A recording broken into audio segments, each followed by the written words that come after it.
আসসালামু আলাইকুম, welcome to my channel. আজকে আমরা ঢাকার টিকাটুলিতে অবস্থিত রোজ গার্ডেনে গিয়েছি, যেখানে রোজের সমারোহ।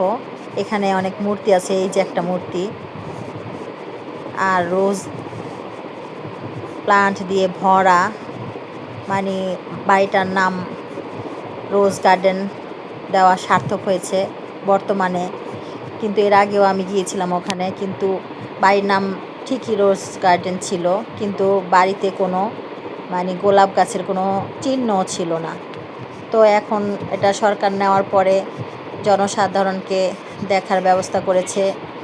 আগে কিন্তু কাউকে ঢুকতেই দেওয়া হতো না, তখন খুব যেতে ইচ্ছা করতো।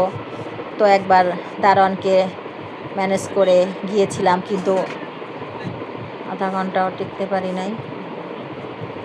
কিন্তু এখন এটা সরকার নেওয়ার পরে এটা ভালো হয়েছে, রোজ দিয়ে রোজ গার্ডেন বানিয়েছে।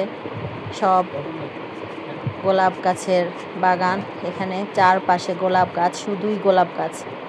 যে বাড়িটার নামের সার্থকতা করার জন্য সারা বাড়ির আশেপাশে বাগান বানিয়েছে, শুধুই গোলাপ গাছ। যে দেখে খুব ভালো লেগেছে, রোজ গার্ডেন নামটা সার্থকতা হয়েছে। এই যে বাড়ির সামনেটা, আমরা সামনে গিয়েছি, সামনে দাঁড়িয়ে কিছুক্ষণ ভিডিও করলাম। ঘুরে ঘুরে ভিডিও করলাম, কারণ এটা আমার অনেক আকাঙ্ক্ষিত একটা জায়গা। আমার ছেলে আইসক্রিম চেয়েছে, কান্না করছে, কিন্তু দোকানে একটাও ভিতরে নাই, বাহিরে। এই যে মূর্তি, এখানে দুটো মূর্তি আছে, ভাস্কর্য। এখানে টিভিতে যখন দেখতাম অনেক শিল্পীরা অভিনয় করতো, তখন নিজেকে কেমন জানি লাগতো। আর অভিনয় শিল্পী যারা, তাদেরকে খুব ভাগ্যবান মনে হতো। আমার খুব যেতে ইচ্ছা করতো, কিন্তু যেতে পারতাম না। এটা হচ্ছে ভিতরে ডাইনিং রুম। এখানে অনেকগুলা চেয়ার লাগানো ডাইনিং রুমটা।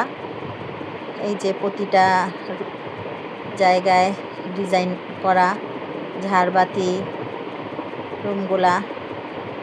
এটা একটা বসার জায়গা, একটা ডিভানের মতো।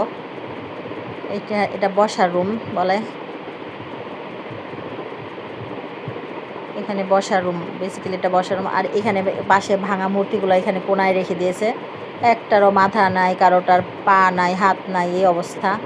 সব মূর্তিগুলো এখানে জড়ো করে রেখে দিয়েছে। তো এই পর্যন্তই আজকের জন্য। আল্লাহ হাফেজ।